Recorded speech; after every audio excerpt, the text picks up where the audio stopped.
Sir, would you like to lead us in prayer before I start with the introduction?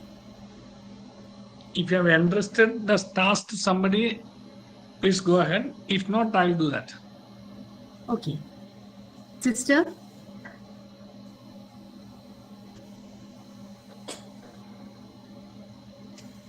We can begin with a prayer, sister. Yes. Would you please start?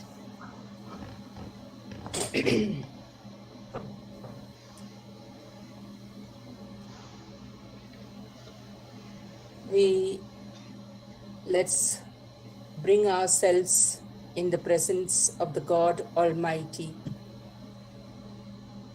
God has given us this life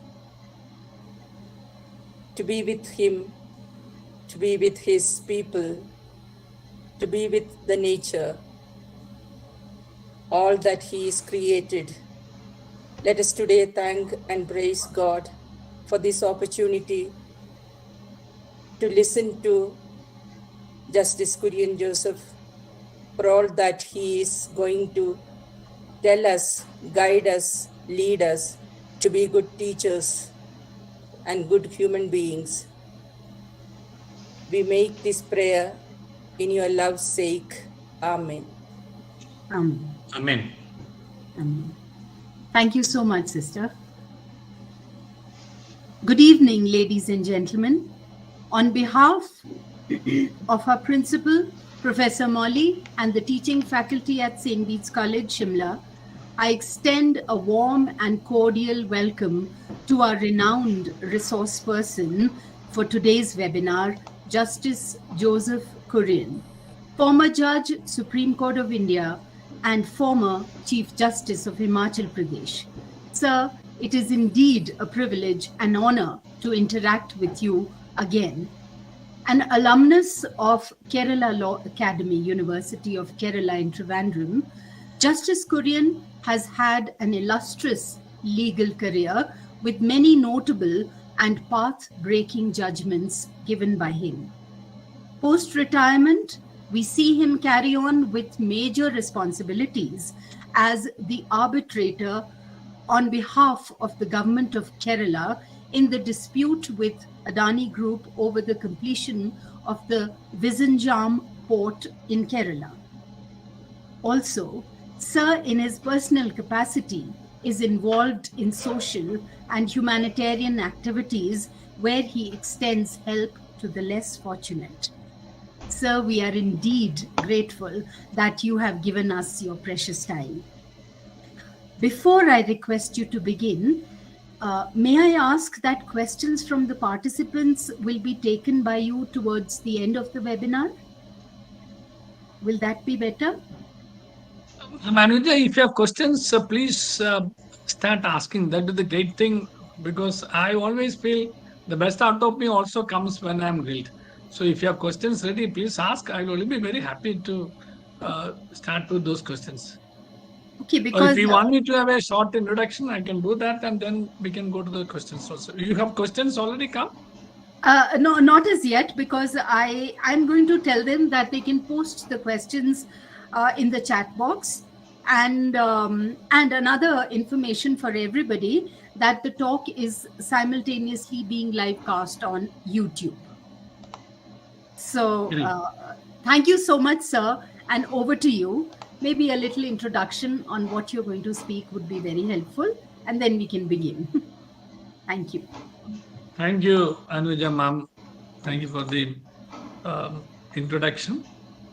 And for the information of the participants, I'll be very happy that if you could post your doubts or questions or the clarification that you require in the chat box or directly send to Anuja ma'am.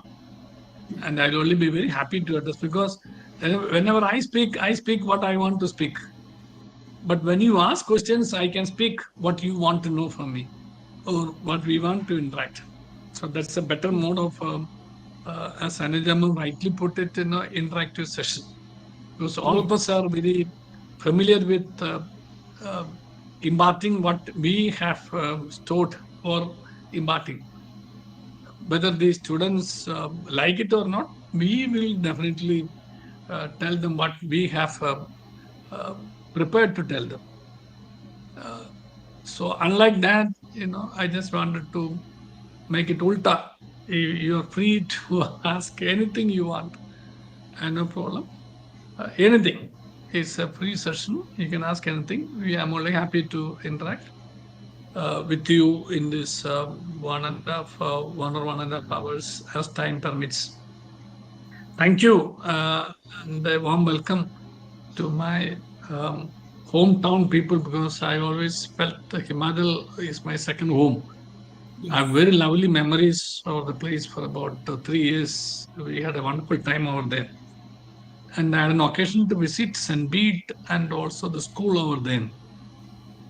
I think once or twice I have addressed the students or the teachers. I just don't remember. Yeah, that's great. So it's a great evening for all of us, and God has been kind to provide us this platform. Otherwise, Sister Molly has been inviting me to come for a physical program. As Anujama rightly said, I am into my post-retirement vacations in Delhi. I stay back in Delhi. I do my arbitration. So Vizhinjam Trivandrum is just one among the 42 arbitrations I do. It's not a one issue. I have ongoing 42 arbitrations. I have no governmental strict assignments. I have taken a solemn pledge not to take up any government assignment. So it is just one dispute settlement. There are several arbitrations. I do consultation. I have my mediations also, which I've been doing in Himachal also. Yes, with that, my dear teachers, once again, a warm welcome.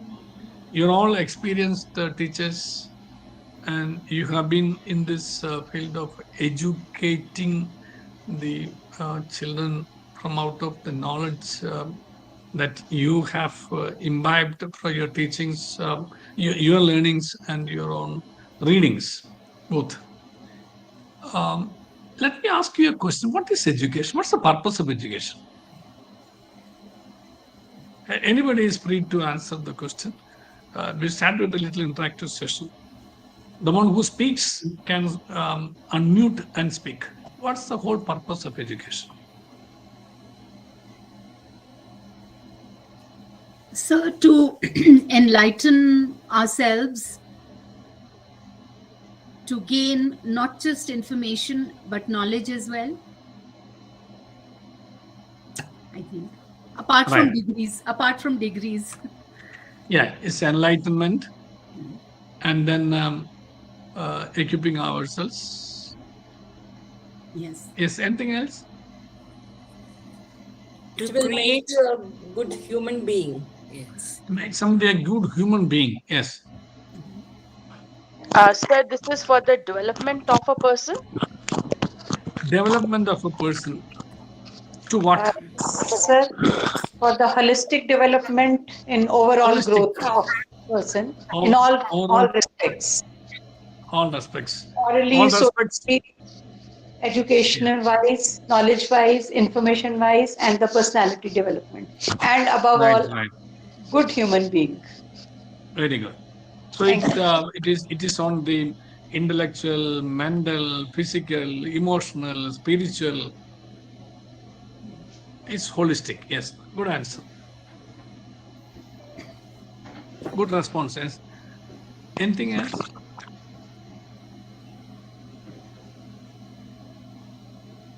It's typically called the traditional way of putting it. We impart the information, and through the information we form them, and we form them we transform them and help them to transform the world.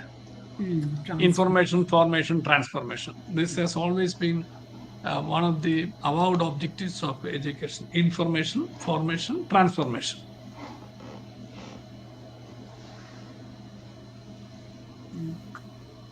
What is the role of a teacher in this process?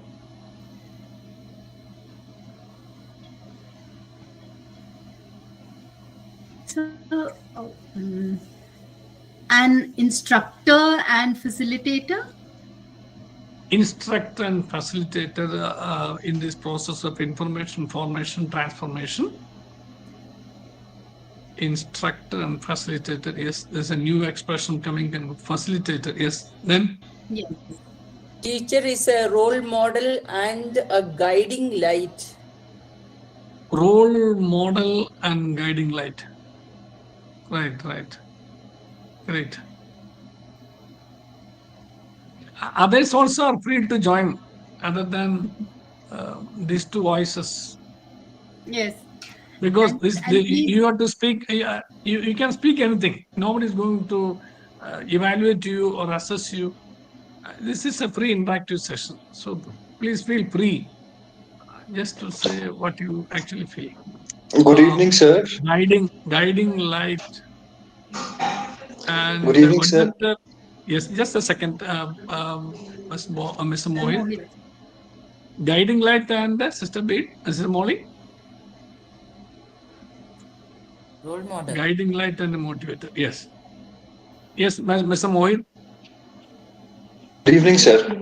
Good evening. Sir, in my opinion, education means to give instructions based on your own experience to others so that they can also gain knowledge from our own experience. Right. It's a good response, Mohit. But I would like to ask you a question. The students have come to learn from your experience, or students have come to gain knowledge from you or through you? So basically, the role of the teacher is to give instructions, to give information. On the basis of that information, when students exercise that information, then they gain knowledge. And where do you get we- this information? Where do you get this information? We get the information from books, basically, sir. From what you are From learning. reference. Yeah, Mhm. from your learning. Yes. So you learn and you help others to learn. Yes. Great. Yes. Teacher is the one who helps to make them who they are and whom they can become. I mean to say like how and to create a better future for them, like imparting knowledge and information that I have learned earlier. That's what I do. All right. Teacher is one who helps a student to have self-realization and also To draw out the best from them. what the potential Yes. is and what he can or what he or she can become. Become. Yes. Right. Thanks. Sir, I am a chemistry teacher. So according to me, students generally read anything from the books. But the basic thing is to understand the concept of can easily provide easily help in understanding the concepts rather than just reading the books, and they can easily read the books. But our role is to understand the concept. Okay, sir. Right. So a student is in a position to read, but not able to understand. The instructor or the teacher helps the student to understand what he or she reads. Right. Sir, the role of a teacher is to guide, to plan, and to deliver. Guide, plan, and deliver. Plan for what? For future. Right. Guide towards what? Achieving some goals, some set goals. Right. Goal. So first task is to make the student to realize that the student should have a goal. This is something which the new generation lacks. They are not really aware of the immense potential in them. As we call it, it is hidden but present and available. Hidden, present, and available potentials. Only the teacher will be in a position to unearth and make the child realize and guide the child to attain those goals. So if you ask the present generation about their goals, you make a test, they may not in a position to say, as it comes, does it go? They don't have any specific goal. Yes, we go for degree, then maybe we do some masters, then we'll search for a job. There ends. Beyond that, they are not able to dream of a goal that why am I on this earth at all? Why am I on this earth at all? So you will be in a position to realize the student and help the student to set goals in life and never change the goalposts in that journey. What happens for our students is actually, though some of them may have goals, that they keep on changing the goalposts and they land in trouble.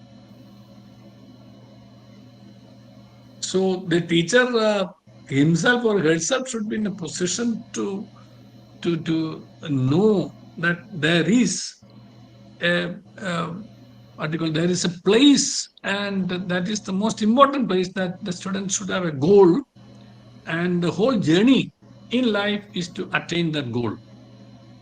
Great. Yes.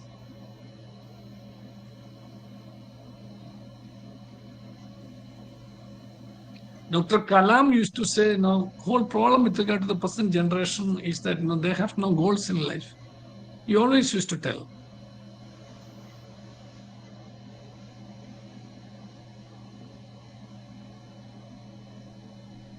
Yes, my dear teachers, by the time you start thinking and starting about the doubts that you have,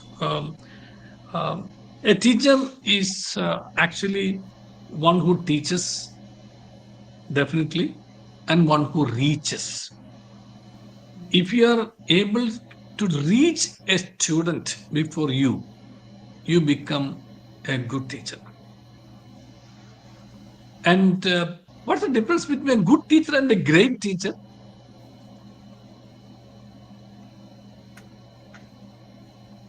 I think a great teacher reaches. Great teacher? Reaches. Reaching, right. A great teacher inspires, sir. Oh, Gitanjali ma'am, that's great. A good teacher teaches and reaches, but a great teacher also inspires the student. And inspiring is by connecting with them in such a way that you become an inspiration. Yeah, connecting with them and become an inspiration. Could it put it little more vocally as to what is this inspiration? We always say being a model. Being a role model. Being a role model, not a rolling model. Problem now is that we are rolling models now. Yes, be a role model. And what is this inspiration?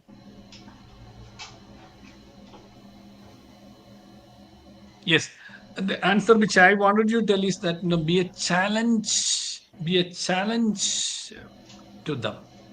You should be in a position, this is the inspiration you should give, that you should be in a position to challenge them by your own life to become a great person in life.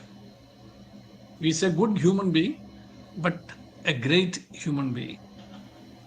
You should be, that inspiration should be not through your teachings, but by a challenging inspiration that you do. It's not simple inspiration, a challenging inspiration. Are you able to challenge your students? That's a great question, rather a big question. Are you able to challenge the students whom you have been entrusted with? This is a word, something which you should specially listen.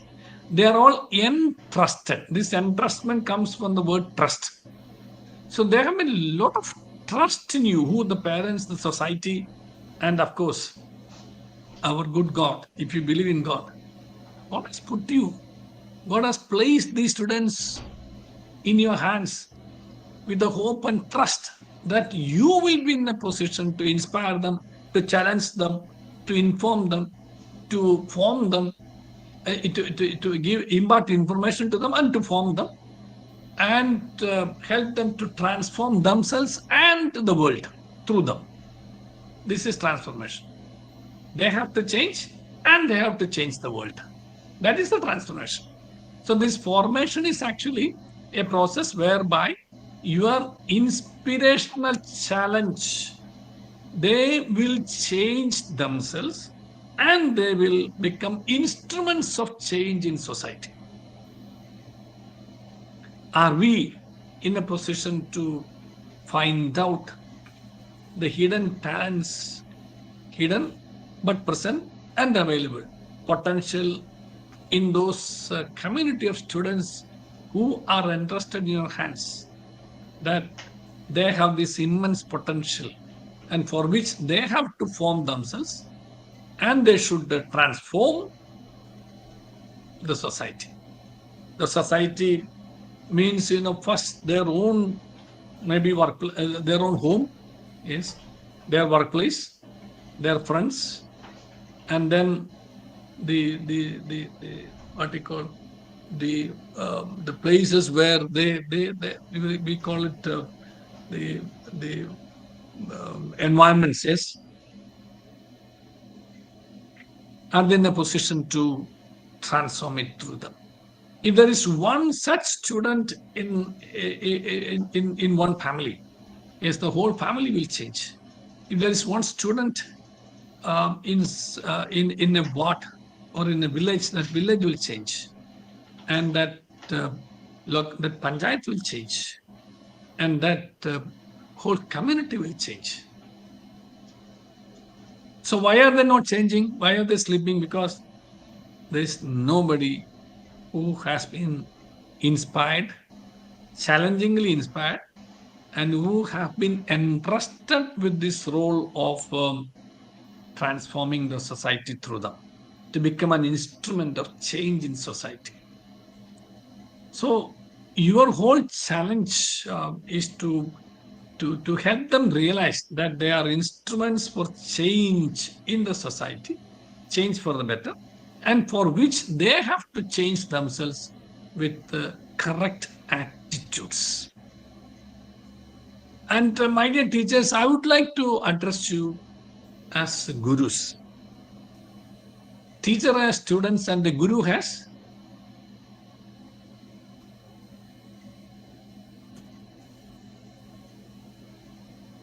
Teacher has students, but the guru has?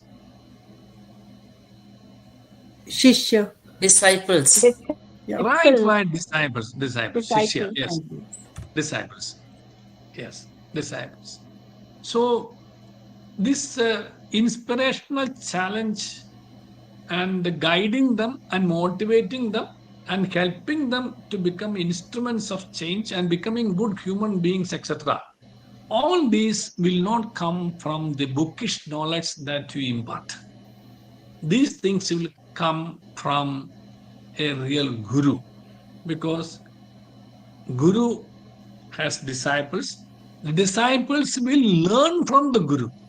The guru does not have to teach. Guru only helps them to realize and recognize and search for the knowledge. That's the great role of a guru. What's the meaning of guru?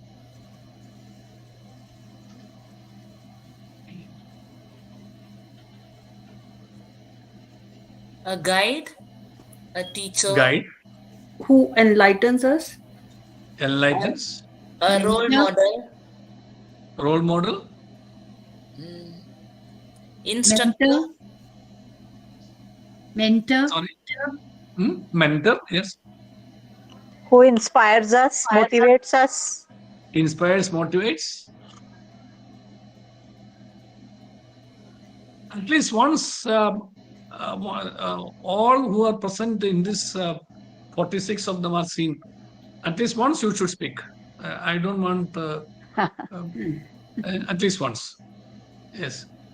And the most important meaning of a guru is one who removes the darkness in the minds of disciples. That's the most important meaning of the word guru. One who removes the darkness in the minds of the disciples. Are we, as gurus, in a position to remove the darkness in the minds of our disciples? A disciple is a shishya who gets disciplined under a guru.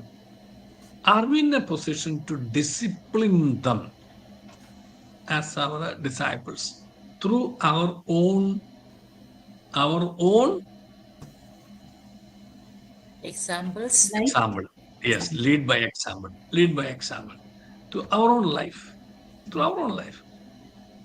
It's very easy to impart knowledge, but the real task, the challenge, is to inspire and challenge the students from the knowledge or with the knowledge that you impart and by your own life. That's the most important thing. So, are we in a position to remove the darkness of ignorance, remove the darkness of immaturity, remove the darkness of emotional imbalances, remove the darkness of inequalities, remove the darkness of the knowledge about, or rather realization about the justice, equality, liberty, fraternity, dignity. All these are very important principles the shishya, the disciple, should be learning about. But they don't have the real light on these aspects. But are we in a position to remove the darkness in the minds of our disciples by giving them a proper formation on these aspects? We call the India is, I'll simply put you on a simple example. India is my country. All Indians are my brothers and sisters. Right? That comes from the constitutional preamble to the Constitution of India, the constitutional value of equality and fraternity. That comes from that only. This pledge comes from that only. Equality and fraternity. Fraternity assuring the dignity of the individual. But do our children realize that all of us are entitled to equal dignity? No. Since you are teachers, many of you are teachers in women's college, does this menfolk realize that you are their sisters and you have the same right to equality and dignity? And you are not simply the consumer products for men. Do they realize that? Do they realize that? Doesn't matter. Doesn't matter. Madhu. Yeah. No, it's all right. Yeah. Do they realize that? Why are they not realizing that? 12 years they take a pledge. India is my country, all Indians are my brothers and sisters. If so, are we in a position to do the women? Many of you are women teachers. Are you in a position to walk alone to the street in India, any street anywhere in India, after 9 o'clock alone? Will you be? Young age or middle age or in old age? Will you be in a position to walk alone after maybe around 9 o'clock? No. Am I able to, even if I am young, middle-aged, old? Nobody takes it serious when I walk alone. But when you walk alone, things go wrong. There's some different mindset in the minds of the society. There's something wrong, or there's something for us. This is the attitude of the people. There's something wrong with that person, or something for us. When you are seen alone, they just don't realize that you are his or their sister. Though 12 years, 12 into 220, or 12 to 200 days, they're taking to pledge India is my country, all Indians are my brothers and sisters. So they forget the fact that you are entitled to the same equality and same dignity, both. We speak so much about dignity and equality, but where is this equality for you? Equality should be reflected in life. So how do we inculcate this what you call value in the minds of our youngsters? The students that whom you teach, or the disciples that you form, be it girls or boys, they should also be in a position to have that emotional maturity to help others also realize that you are also human beings entitled to the same equality and entitled to the same dignity. Merely because you have a different biological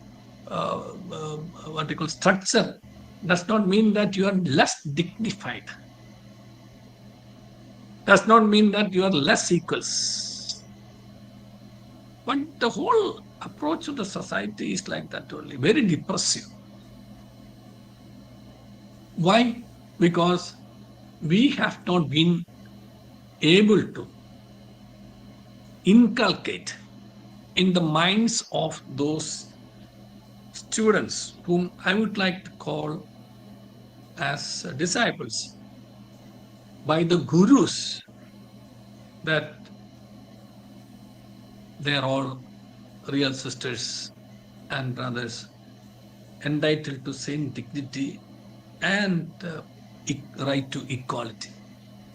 Right to same dignity and right to equality is something which you should be in a position to.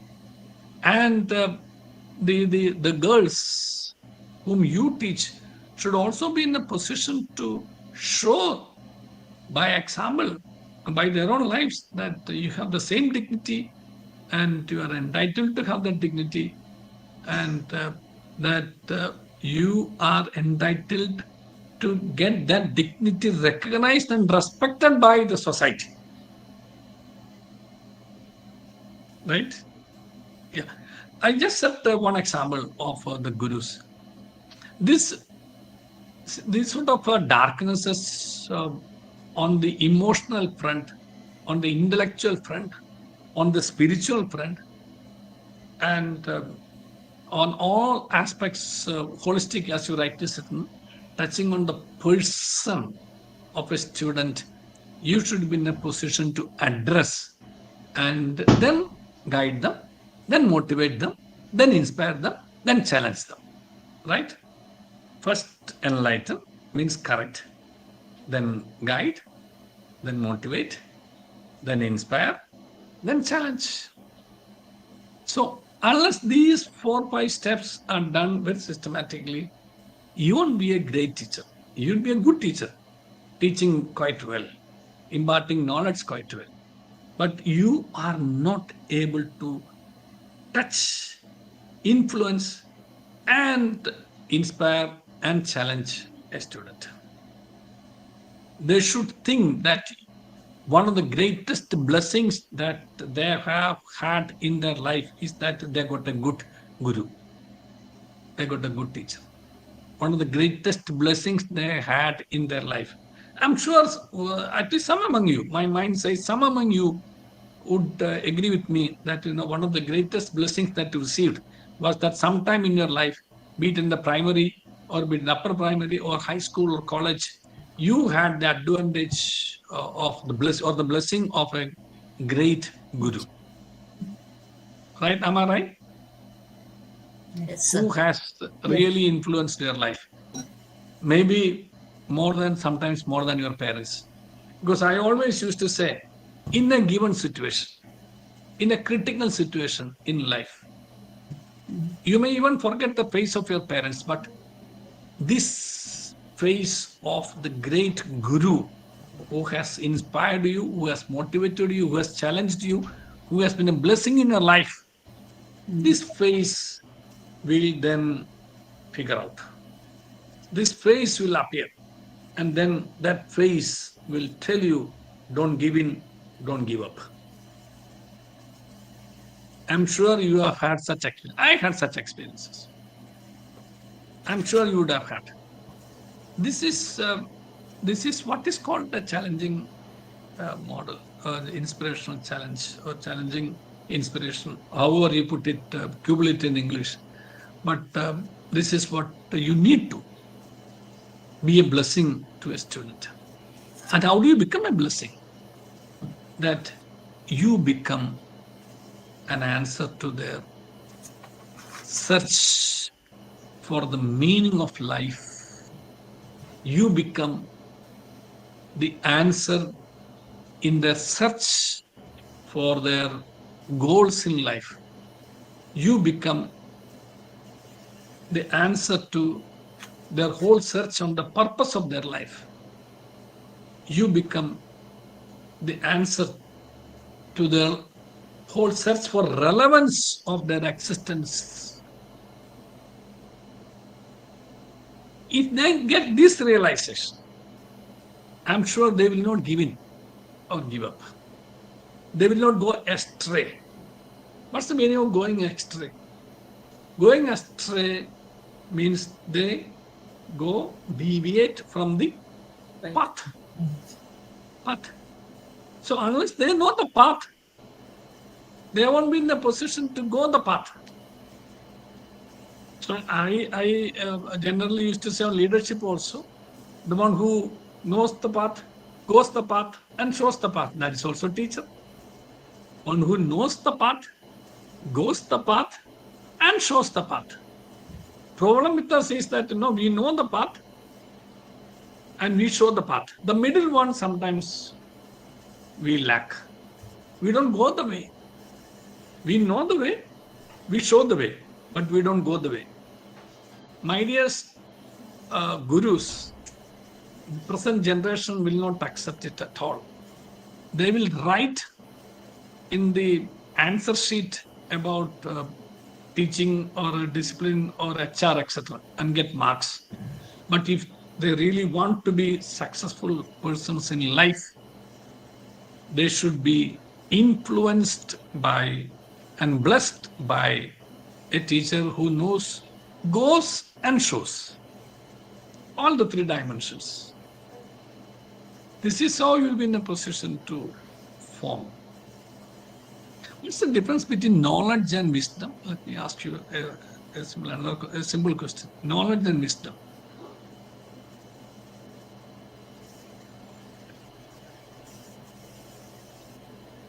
Yes. Knowledge is. Yes. Sister, you can go ahead first. And Gitanjali Ma, you can go ahead because Shanti ma'am has already spoken much. Yes. That's what I understood. So according to me, knowledge is something that you've gained, and wisdom is the knowledge that is applied in real life. If you're able to apply that knowledge in your life, then that is wisdom. Oh, great. That's a beautiful. I think wisdom is where you can discriminate between what is good and what is bad. Right. You can distinguish between what is good and what is bad.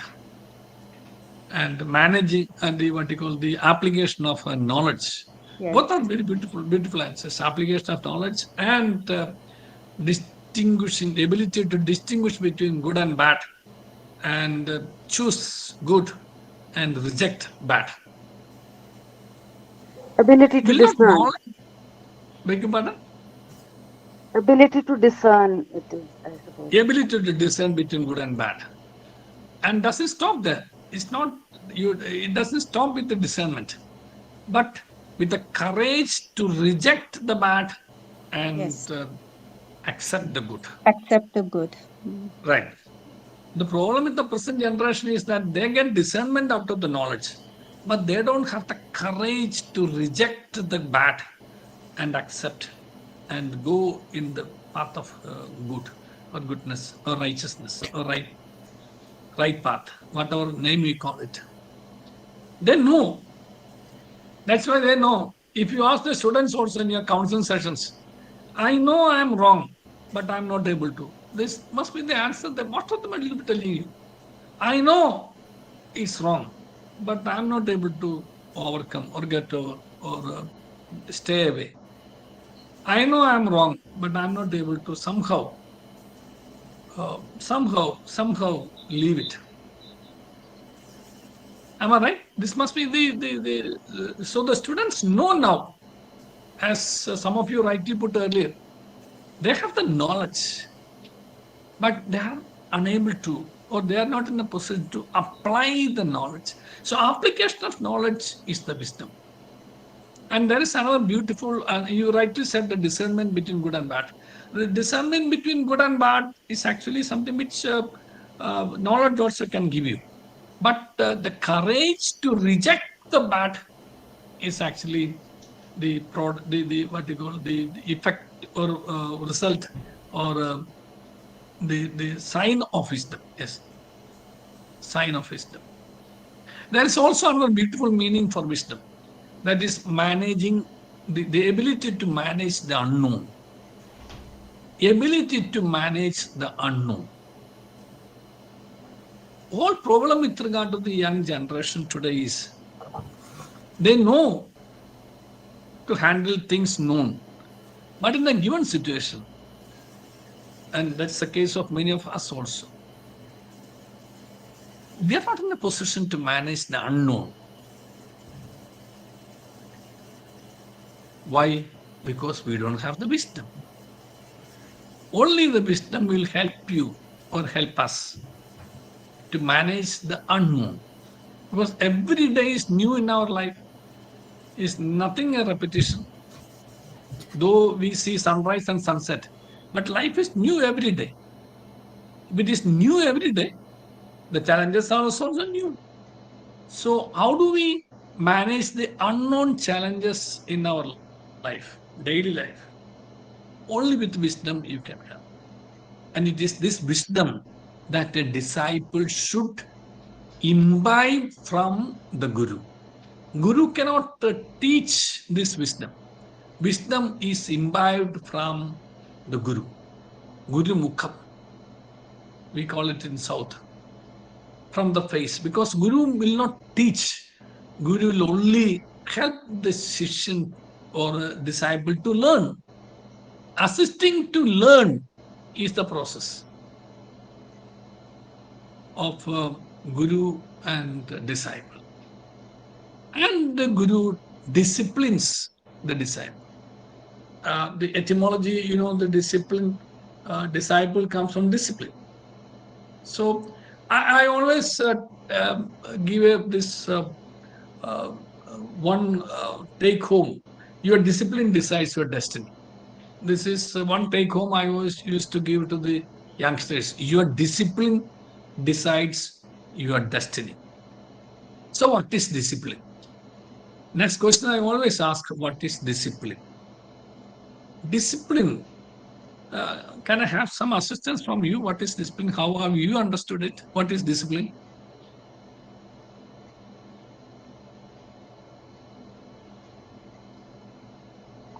Consistency of purpose, sir.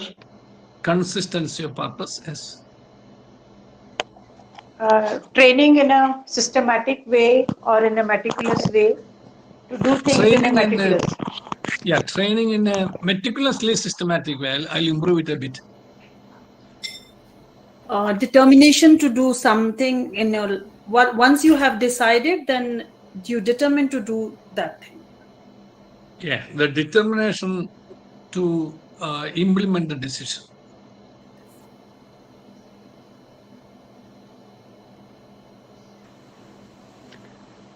Discipline is managing time productively. Managing life productively, right? Working. That I would Working. say managing our thought, word, and deed. Managing your thought, word, and deed is a beautiful answer. Yes, managing your thought, word, and deed. Working according to some rules or rules and regulations. Yes, going by rule of law. Yes. Rule of law is the rule of life. Yes. We call it the rule of law is the rule of life. You form an order and order will keep you. Go always by rules and rules will govern your life. Yeah. Have a rule or have a regulation and be always go by the regulated way in life. We call it like that also. Yes. Lawful conduct. Lawful conduct. Very good. That's actually another way of putting Dilip Master is another way of putting that in following the rule of law. Yes, lawful conduct. Yes.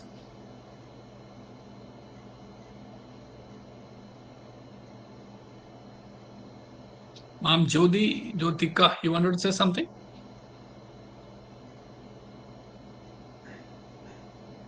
Yeah. See, discipline, all your answers are correct. But to me, discipline depends on the correct attitudes in life. Correct attitudes, the right attitudes, developing a capacity to inculcating, developing a capacity to have right attitudes in life. And that right attitude towards one is money. Right attitude towards money is a big issue in our life. All of us have problems with regard to correct attitudes for money. Since we are short of time, I will always tell the people that, live not for money, but make money for life. Don't live to make money, but make money for life, to live. We always forget to live our life because we are in our pursuit or in our journey to make money. Make money. And if you are following this attitude of making money and becoming rich, and think that you become rich by your possessions, material possessions of money, then you are on the right. You are not on the right path. You are on a wrong path. And the person on the wrong path will not be able to show by example the right path. So money is only to make a living and not life for make money. This is very simple as far as this money is concerned. That's the whole problem with regard to corruption. What is corruption? In simple meaning, corruption. Using the wrong means to attain some money. Using the wrong means to attain some benefit. Dishonest? Dishonesty, yes. Maybe cheating? Cheating? Going against the rules laid down. Beg your pardon? Going against the rules laid down. Breaking the law, yes. Being immoralistic? Immoralistic or immoralistic, yes, both. Misuse of power and position. Misuse of power and position. For wrongful gain, if you want to Wrongful add that. gain. Yeah, Yes, for for wrongful wrong- gain. Misuse of power and position for wrongful gain. All these are examples of corruption. If you don't have a correct attitude towards money, you are liable to be corrupt. You are prone to be corrupt, or not liable. You are prone always to be corrupt. So have a right attitude towards money. That's very important in life. All of you have this conduct certificate. No? I'm sure you might have had received conduct certificates from the institutions, and many of you would have issued conduct certificates also. So what do you certify in that conduct certificate? You remember? Good. She bears a good moral character. No, I think you speak about so and so has been a student of this college, and her. And Her. Character is good. No, you speak about two things: character and conduct. No, not simply character. Good conduct, yes. Good conduct. Character and conduct. Hmm. Oh, good. Why do you say character and conduct?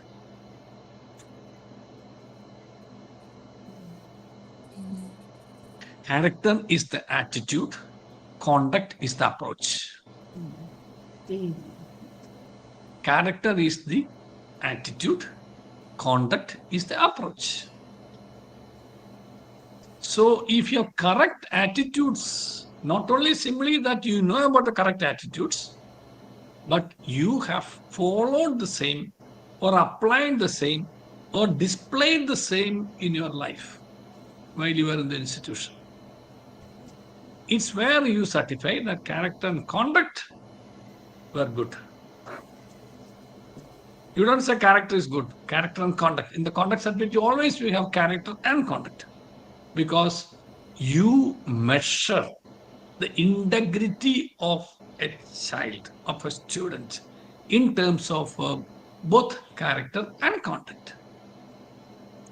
Character, of course, is the right attitudes. One attitude is towards money. Second attitude towards is towards pleasures. The whole world is after pleasures. People want to lead, indulge in pleasures. Right way, wrong way, this way, that way. Nobody bothers. Since there are English teachers, Bernard Shaw would say a man's conduct can be measured by his attitude towards money and the attitude towards woman. Woman signifies pleasures in his note. So what is the correct attitude towards pleasures? Are we indulging in lawful pleasures? It's not as if that we are all going to be sannyasis and that the sannyasis do not have any pleasures in life. They have their own enjoyments in life, and they find that pleasure in being spiritually nourished. That itself is a great pleasure. Pleasure does not always mean that the carnal pleasures. It's a pleasure of contentment in life. So are we contented in life? This is another attitude towards the pleasures. The third attitude, if you ask me, I will say positions. We see a lot of competition in the whole world, not simply in the political field. Everywhere, people are crazily running after the positions. Everybody wants position. So, are we in the right path to be in the positions that we aspire for? As you rightly mentioned earlier, is it by lawful means or right means that we are in a power or position? The fourth attitude is attitude towards power. Position and power always go together, but power. What sort of power are we building? The position and the power. Then another attitude I may mention is about popularity. People want to be popular always. With the money, with the pleasures, with the power, with the position. Unless they have some popularity, they feel that so people, if you can see your own models before you, that people are running after popularity. Somehow they want to become popular. These are some of the attitude towards life that that makes you a great. Your discipline. That another sentence I used to tell the students is, your attitudes determine your. Can somebody complete it? Personality. Right. Success. Right. Actions. Altitude. Altitude, very good. Yeah, your attitudes determine your altitude. This is something which we can tell the students always. Your attitudes determine your altitude. How great you are, how high you are can be measured. Your height can be measured, but your greatness is measured by your attitudes. So your attitudes determine your altitude, and your altitude determines your discipline, and that discipline is the dignity of your life. If you are able to show this by your example, expose these great things in your life before the students as an open book and challenge them, it will be the greatness of a teacher. And such a teacher or such a guru will become a blessing in their life.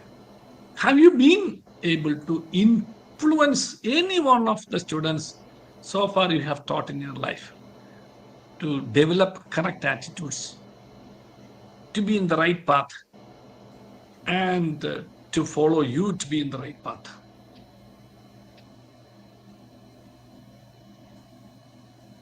I do not know whether you remember, some of you have heard me.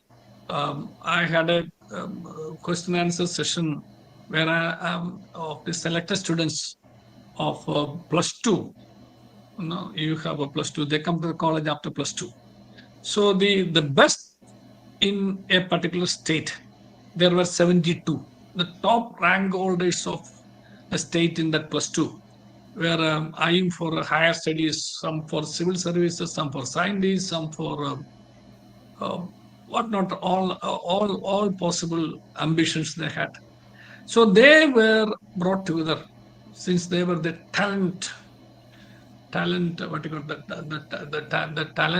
talented group, talent treasure of the state. So I asked them a question, simple question. So you are the most talented students of the state. Suppose in your final examination, a teacher gives you answer sheets and tells you that, I have taught you everything so far in your life. I trust you. I'll come after 2.5 hours. The time allocated is 2.5 hours. I'll come after that. If you want additional sheet, you can take. If you want water, you can take.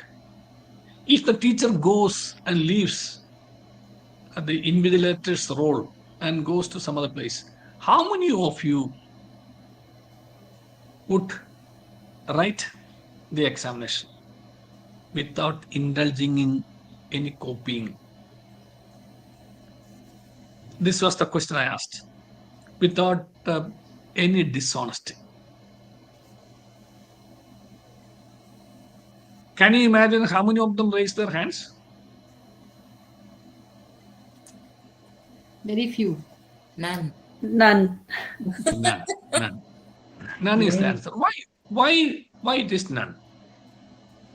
We are able to say none. Why? Why were they not able to raise their hands? That they will be honest in their life.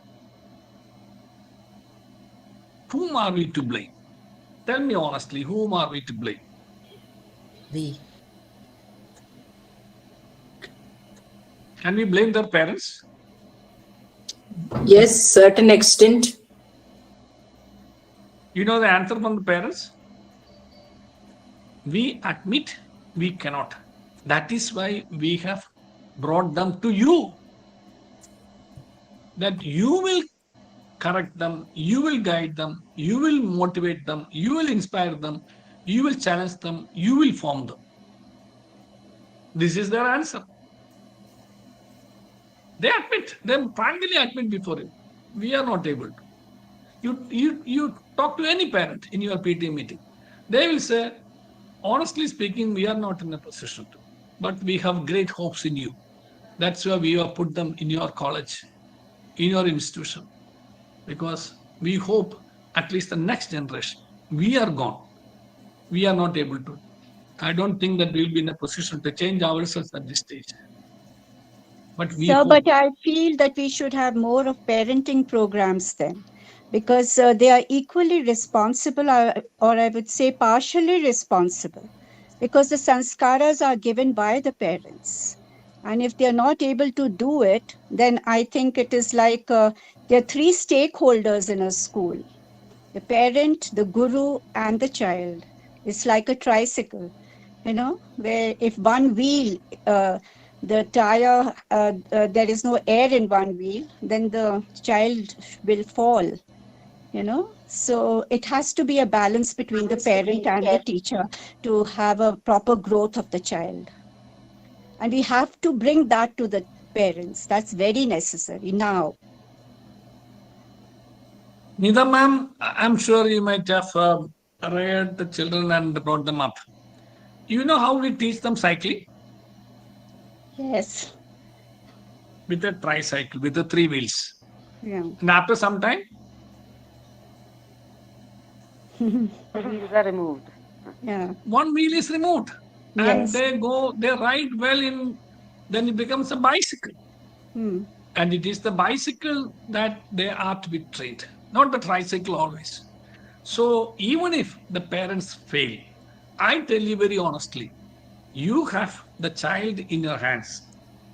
Of course, the laboratory is their home. I don't say. But you should be in a position to tell them that through them, you should change them. Yes. Parents. That's why I told you, the instruments of change. Yes. You should change your parents. You should change your relatives. You should change your siblings. You should change your the environment. In fact, You the should children should change the parents, I feel now. Yes. So from tricycle, let's think about the bicycle.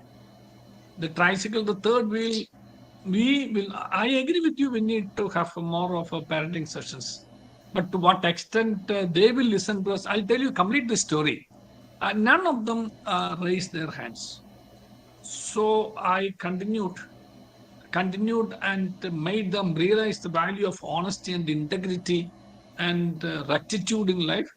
And towards the end of the class, I asked the same question. All of them, they stood up and raised their hands, not simply sitting and raised their hand. They stood up. They had that. They gained that courage of conviction that life is not to be wasted in gaining success through wrongful means, and the success that you gain through rightful means is the only success on which you can be proud of unto the end of your life. This is what they realized finally, and all of them stood and raised their hands. So when I was walking out of the that seminar hall, one student came after me and told me he wanted to speak to me. Yes, in private. He told me, sir, if you had invited our parents and asked the same question, they would have definitely instantaneously raised their hands. But I'm sure none of them would practice what they say. At least we have been honest to admit that we are not in a position to. I'm not telling you a story. I'm telling you an example my own example, which when I interact with students, they were saying, sir, we have been honest to admit that we will not be in a position to. But our parents are dishonest and they will say they will do, but they will not do. This is what the students said. So therefore, Nida ma'am, I just wanted to say, we will not be in a position to, of course, we need to, and we have to make them realize their role, that it's not altogether dependent on the institution or the gurus, but they also need to cooperate. But all said and done, despite that, we always used to say that, no, in spite of you, I am. This is what we say. In spite of you, I am. So we should be in a position to tell our students also that in spite of their parents, you should be in a position to have right attitudes in life on honesty, truthfulness, integrity, good character, and good conduct. All those things we should be in a position to, not to teach, but mold. but form. This is why we call it form. This is the formation that we have to give. This is not simply instruction. Imparting instruction will not take them anywhere. But alongside the instruction, the formation that you give to them, and that is an individual attention. This is where I wanted to stress also your role. You may have 40 students in a class, 40 or 50, but everyone should feel that I am individually connected to this this master, this teacher, this guru, and he or she is especially interested in me. If you have you're in a position to have this vibe created in the mind of each student, I'm sure you will be in a position to gain the confidence of the student, and then the student will open up. This is the type of relationship that you should establish with the student. The student should be, many of our students fail in their life because they have not been able to open up. At the times they should have opened up, because only if they are in a position to open up, we will be in a position to actually mold them, correctly mold them. So my dear teachers, in the overall personality of a student, a person in action is the personality. You should be in a position to influence their thinking, influence their lifestyle, influence their goals, influence all in the positive, creative, right sense. Set goals before them. Like the what do you call that? What is that? Pole vault. Yes. Every day you should set it higher and higher. The height should be increased. Then that disciple will be an asset to the society. You are called to form such assets. This is why we call the whole future of the country is in the students. And it will be realized or materialized only if you are in a position to form them and help them to become the instruments of change in society. I think, though I said a short introduction, I have spoken more than what probably I should have, and left it to you to ask questions, if any.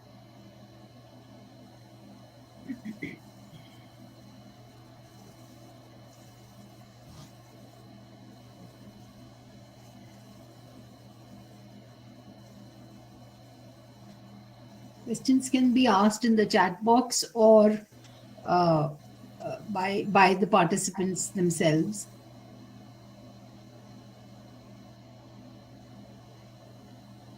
So, should we, keeping today's times in mind, should we encourage competition or competence? Yes, it's a good question. What is actually the difference between competition and competence? Success in a competition without competence is what the society wants today. Success in a competition without competence. That's why they copy. Exactly. That's why they resort to circuitous routes. You have seen that in Bihar, at the examination hall, the parents jumping on the second and third floor and helping the students to put answers. They want success, but without competence.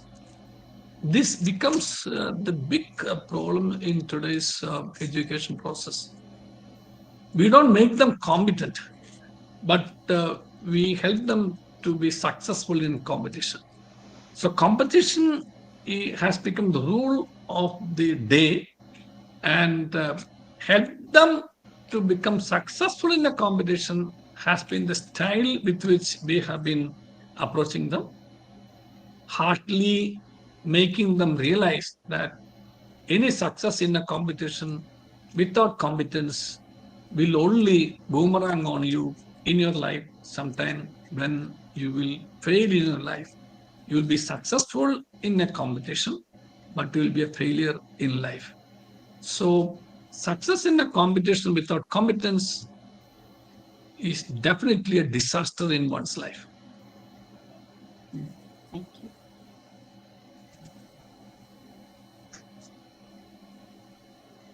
Sir, I had a question. Yes. To become a teacher is easy, but to become a good teacher is always a challenge. Uh, in this context, sir, it usually happened with us that in the class, when we teach the students, majority of the students listening properly understand the things, but few students are always come for their attendance. So they are not, they have the no, they don't means in the class they are in physically present, but mentally they are not. So it is always a challenge.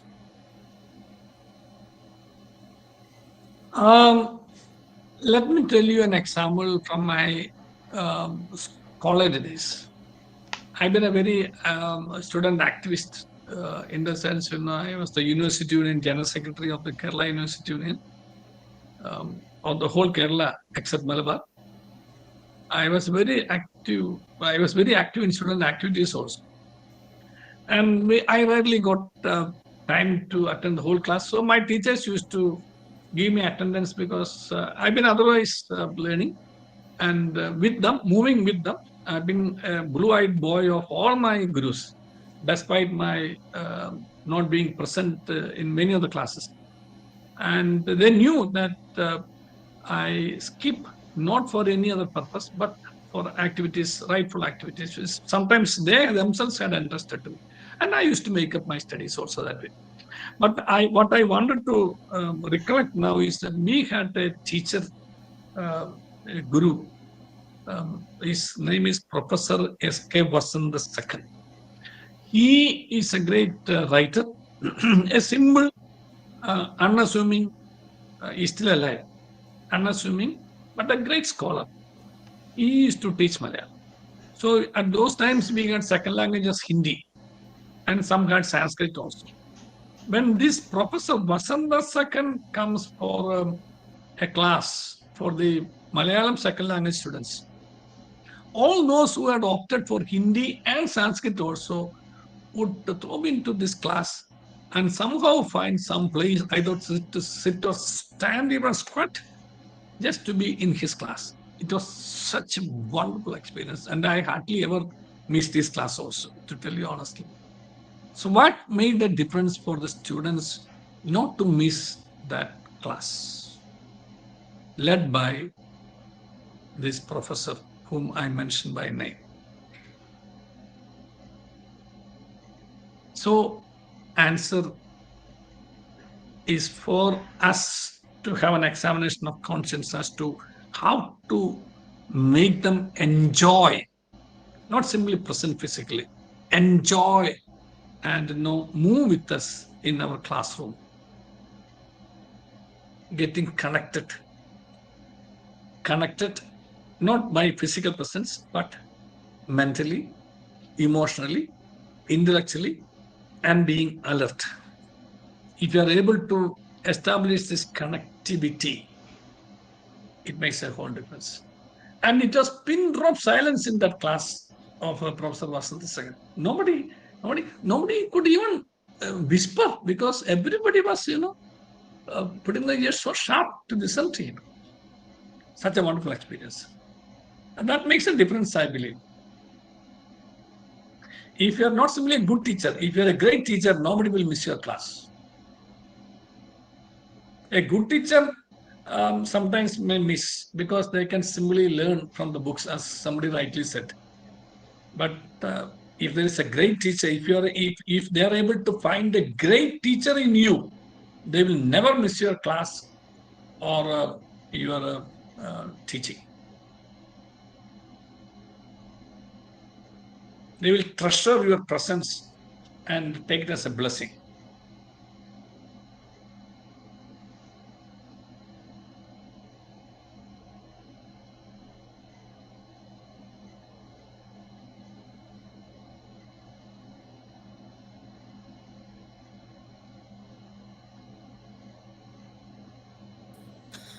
Sir, is it possible to reach every student in the class?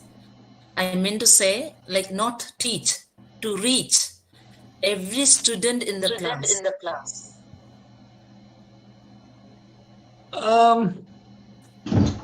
Why is it not possible? Well, everyone has their own way of looking at you, So it differs. Some may be okay with you, some may not like the way you reach out to them or, trying to connect with them. Some may be happy with it, some may not. So sometimes it is difficult, to reach to every student in the class. Not only a student, also with whom you work. Yeah, the one who is able to see through and be touched by your sincerity in approach and commitment to their cause will definitely be connected. I'm not simply saying what you call tit for tat answer. I'm simply saying if the students are able to realize the sincerity of your heart and commitment to their cause, and you're taking out yourself to make them, to mold them, to make them successful and mold them as correct citizens, responsible citizens for their success in their life, because your life is something different, but your whole life is committed to success in their life by being the best guru in their life and connect them personally. Now that everybody has mobile, at least once in a month, why don't you talk to each student? Or you may be teaching, you are not teaching any of 1,200. You may be connecting in your language or in your discipline or in your faculty, maybe to 100 students. Why don't you just have at least once in a while, just follow them up, accompany them. This is the best word that probably I should use. Just accompany them in their life. That is the connectivity. So it is something beyond the classroom. Beyond the classroom. Just accompany them in their life. Will be able to achieve that, sir? Be. Why do you say will be? Try? Yeah, we will. But I would say to a certain extent, if of course we can. But every child of the class is still a question mark. Try and see whether it is possible. At least once in a year, you are in a position to talk to them, connect to them. Yes. Beyond the classroom. Just speak to them personally, individually. Just accompany them. Sure. Thank you, sir. This accompaniment does not necessarily mean that, by talking to them only. But they should have that confidence that there is somebody here who will be in a position to guide me in my life. It is winning that confidence is the accompaniment.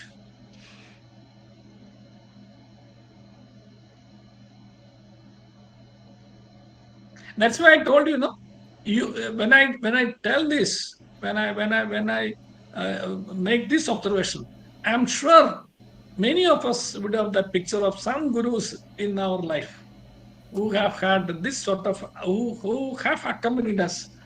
I have more than one. I tell you honestly, I have more than one. Right from my primary to the upper primary to the high school and to the college. College I have mentioned. College. There have been people who have been such blessings in our life, accompanying us. And you have those pictures right in your hearts now.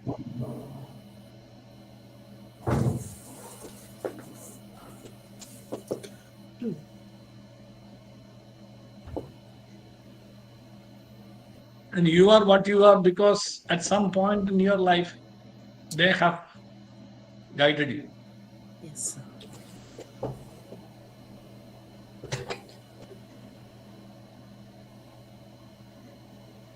Sometimes it could even be, it's not the formal teacher, it could be even your mother. If somebody asked me who has been your best teacher, I would say my mother, my father. Yes, they have been my best gurus. That somehow, they come and tell you that we are failed and we are hope in you. This is how they entrust the students in your hands. We are failed, but we are hope in you.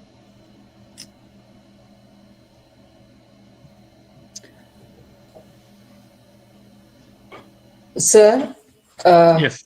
Today the world has a different set of values, and the students are coming from the so-called world, and as you said, the parents will come and tell you that, okay, she is your daughter, you help her, you look after her, you even beat her, all these kind of things.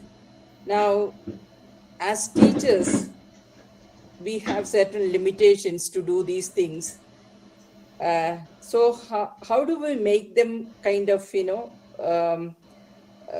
responsible members of the society, the students who are in our hands? We call them, we have to mold them as socially committed, emotionally mature, sober, intellectually sharp. All these are our goals. See, what is this social commitment? This is what we have to help them realize. To go by the worldly values or the values that the world is now on is one thing.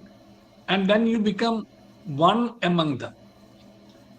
We have to show them, we have to help them to realize that you are not called to be one among them, but you are called to be a special child, where you have to transform them from this value system and be an agent of change in society. This is where our role is there. You are right. The world, the students who are before us are with this motives or basic formations only. But it is for us to show them, or tell them, and show them and convince them that your call is different. Your call is not to be one in the crowd, but the one who would change the crowd. That's how you become great, responsible citizen. Irresponsible citizens go by the crowd, and responsible citizens make the crowd realize that they are wrong and you are right. They are called leaders. You are all called to be leaders, yes, one way or other. A leader, at least in your home, your own home, leader in your home, leader in a community, leader in a village. Then there will be one, not 10.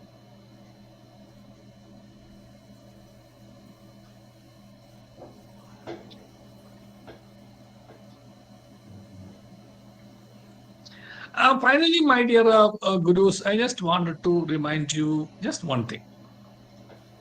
Never ever create any wounds in the disciples. Don't ever create or inflict, rather the best word is inflict. Never ever inflict any wounds in their minds or hearts. That will be an irreparable injury.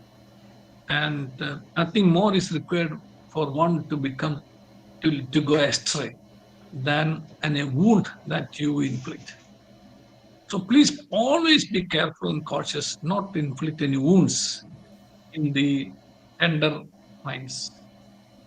And be always healers of wounds they have received from their life's situations.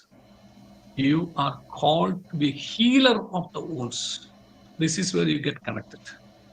Thank you. I think it's time for you also to wind up. Many of you have to take your dinner, or rather prepare your dinner, and yes, so many things. Thank you very much. It has been a wonderful experience. Thank you, sir. May I just request Ma'am Anupama Tandon to give the vote of thanks today, and then we'll wind up.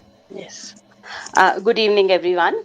On behalf of Principal, Professor Sister Molly Abraham, and staff, I, Dr. Anupma Tandon, Coordinator, IQAC, express my deep gratitude to Justice Kurian Joseph for the insightful session on who is a teacher and what makes an effective teacher. Sir, your insight has made us aware about how a great teacher should lead by example, enlighten, guide, motivate, inspire, challenge, and help the students to manage the unknown through wisdom. Inspirational challenge will come from a real guru who can help the disciples realize and recognize that they are the instruments of change in society. Sir, your enlightening thoughts will work as a starting point and will motivate each one of us to introspect and understand the ideas and concepts communicated by you. Especially my take-home message, discipline decides destiny. Once again, on behalf of everyone present at the webinar, I thank you, sir, for giving your precious time to share your valuable experiences. Looking forward to hearing you speak again. So this concludes the webinar. Thank you all for attending. Thank you, Anupama ma'am. Thank you. I just wanted to cite that this Gitanjali Mites, can you just... Right, yeah. Good. That is rebounding. I'm saying, see, even your style in dress. I have 2 daughters and a son. My daughters would say, no, they learned how to dress properly. They knew the meaning of modesty. They learned not from home, but from their teachers. How modest and properly dressed their teachers were. So even the style with which you dress up yourself decently and modestly. And modesty, there cannot be decency without modesty, is what they have learned. I'm just citing an example. There cannot be decency without modesty. Thank you. I can continue speaking to you so much, but all the best. Thank you, Sister Molly, for inviting me. And I'm thankful to God that I got some time to spare for you today. All the best. Remember us all in your prayers. God bless you. Have a good night. And Jai Hind. Thank you, sir. Thank you so Thank much. you, sir. Thank you so much. Thank you, sir. Thank you, sir.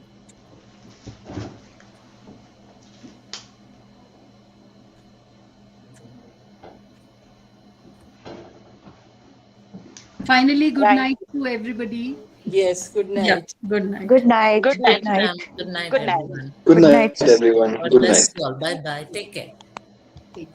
Thank you to Neha and Ashish and Bittu. Yes, still in college. Yes. Okay. Good night, sister. Good night.